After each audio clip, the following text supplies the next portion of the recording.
Tu dis que tu ne crois pas à quelque chose, mais ça là, Billah, et si tu as testé là, tu vas te déposer. J'ai donné ça il y a longtemps, mais je le répète, à cause des commentaires de notre frère. Wallahi, si tu fais ces faïda, Allah va te donner l'argent au cours de 3 jours ou une semaine. Il faut le faire. Écoute-moi très bien. Faïda de 3 œufs ou 7 œufs. Il faut chercher 7 œufs ou 3 œufs frais. Tu vas prendre, tu vas dire Bismillahirrahmanirrahim une fois. Bismillahirrahmanirrahim 2 fois. Bismillahirrahmanirrahim 3 fois. Bismillahirrahmanirrahim 4 fois. Bismillahirrahmanirrahim 5 fois. Bismillahirrahmanirrahim 6 fois. Bismillahirrahmanirrahim 7 fois. Tu mets à côté. Tu prends le deuxième, tu fais pareil, tu mets à côté. Tu prends le troisième, tu fais pareil, tu mets à côté. Si c'est 3, tu vas manger, tu t'arrêtes au 3. Soit 3, soit 7. Ou soit tu fais jusqu'en 7. Mon frère, si tu finis de faire cela, tu prends les 3 œufs ou les 7 œufs, tu prépares. Tu fais bouillir. C'est pas pour griller, tu grilles pas. Tu fais juste bouillir, tu bouillis. Si tu finis de bouillir là, tu vas enlever dans la peau et tu vas manger. Billah et Allah, si tu as mangé ça, il faut jeter la peau, verse de l'eau. Il faut attendre 3 jours ou 7 jours. Wallahi, c'est que tu t'attends pas à ça, tu vas avoir. Salam alaikum wa rahmatullah. Bon, vous avez écouté ce que ce monsieur-là, il vient de dire qu'Allah subhanahu wa ta'ala nous pardonne. Vous devez comprendre quelque chose. Personne n'a enseigné plus que le prophète Muhammad alayhi salatu wassalam.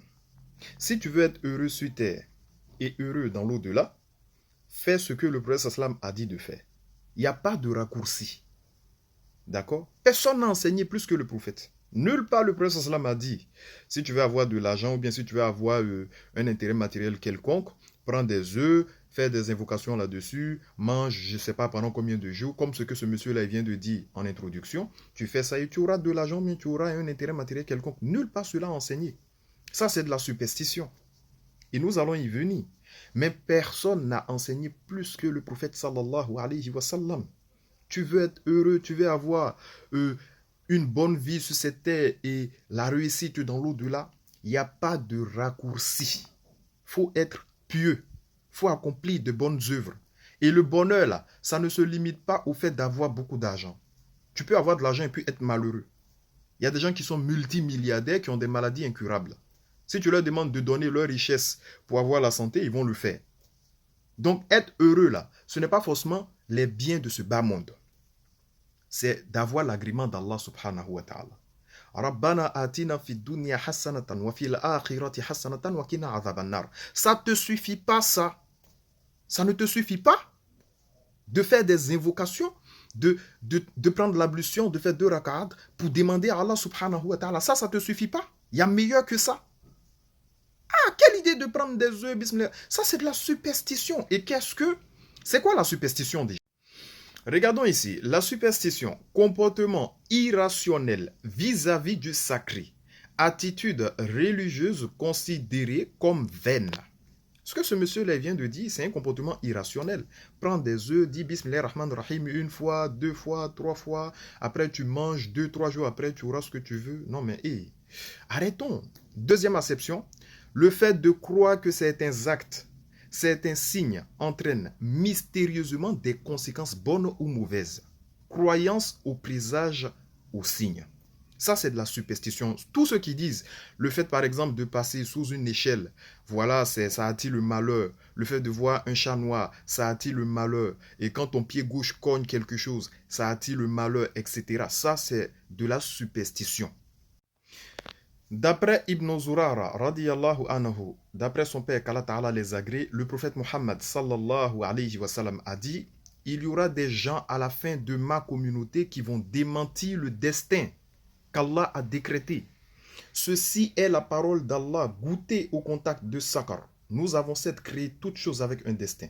Verset numéro 48 et 49 de la sourate 54. Rapporté par Tabarani et authentifié par Sheikh Al-Albani dans Silsila Sahih numéro 1539. Faut pas nier le destin.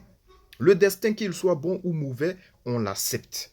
Si tu n'as pas d'argent aujourd'hui, c'est Allah qui l'a voulu. Si tu as de l'argent, c'est Allah qui l'a voulu. Plaçons notre confiance en Allah subhanahu wa ta'ala, les amis. At-tawakkul ala Allah azza wa jal. Si tu places ta confiance en Allah, tu ne peux pas être malheureux. Et quand on parle du bonheur, là, c'est pas forcément le fait d'avoir de l'argent, ou bien des voitures, ou bien des maisons. Non. Il y a des multimilliardaires qui ont des maladies graves, des maladies incurables et qui ne sont pas heureux. Ce n'est pas l'argent qui fait le bonheur. Si tu veux être heureux, il faut avoir la satisfaction d'Allah subhanahu wa ta'ala. Et pour avoir la satisfaction d'Allah subhanahu wa ta'ala, il n'y a pas de raccourci. Il faut pratiquer la religion sincèrement. Il n'y a pas de raccourci. D'accord? Dans la sourate 3, verset 173, الذين قال لهم الناس إن الناس قد جمعوا لكم فاخشوهم فزادهم إيمانا وقالوا حسبنا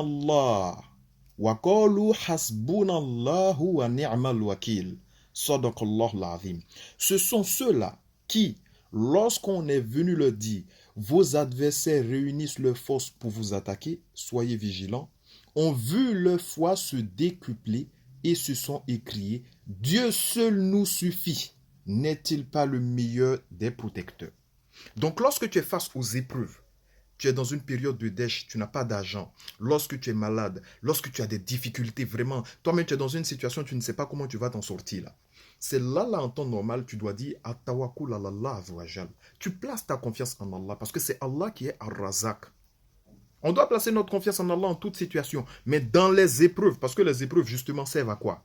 À nous purifier de nos péchés, à nous rapprocher d'Allah ou à augmenter notre foi encore plus. Donc, quand on est dans des situations difficiles, on doit placer notre confiance en Allah subhanahu wa ta'ala et non aller prendre des œufs, dire bismillah. Tu es désespéré à ce point-là? Subhanallah. Rabbana atina fi dunya hasanatan wa fil akhirati hasanatan wa qina adhaban nar. Ô notre Seigneur, accorde-moi une bonne part sur cette terre, une bonne part dans l'au-delà et éloigne-nous du châtiment de l'enfer.